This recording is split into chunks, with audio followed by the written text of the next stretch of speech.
President Trump's latest statement on Cuba has led to speculation that the island nation may be next on his radar after Iran. Trump says the U.S. could soon reach a deal with Cuba or take other action. This signals that developments in the long-strained relationship may come quickly. Trump on board Air Force One said Cuba wants to make a deal, but he added that the U.S. was going to finish its task in Iran before taking on Cuba.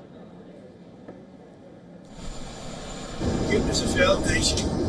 Cuba also wants to make a deal, and I think we will pretty soon either make a deal or do whatever we have to do. We have a lot of great people that happen to vote for Trump. Not that that matters, but we have a lot of great people from Cuba that were violently and viciously thrown out of the country, and worse, their families were killed. And so we're talking to Cuba, but we're going to do Iran before Cuba. Trump's remarks have sparked concerns that the U.S. may attack Cuba after the Iran war concludes. His comments come as tensions between Washington and Havana remain elevated and strained. They follow years of U.S. sanctions, diplomatic friction, and disputes over migration and security. Early this month, U.S. Senator Lindsey Graham, a Republican and an ally of Trump, had also made similar comments. He had told Fox, and I quote, "Cuba's next."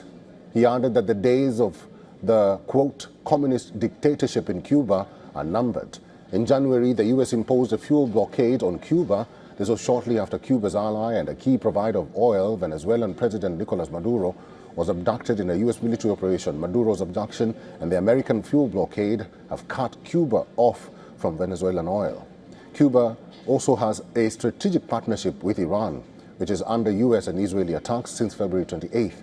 Before the U.S.-Israeli war in Iran, Trump had said he wanted a friendly takeover of Cuba. In his latest comments, Trump said that something will happen to Cuba soon. They've been waiting 50 years for what's happening with Cuba, so I think something will happen with Cuba pretty quickly. Last week, Cuban President Miguel Diaz-Canel confirmed that officials from his country had recently held talks with representatives of the U.S. government. This was to discuss key differences, their solutions, and to assess the political will to take actions that benefit both countries. Diaz-Canel says he hoped that the negotiations would move the two nations away from confrontation.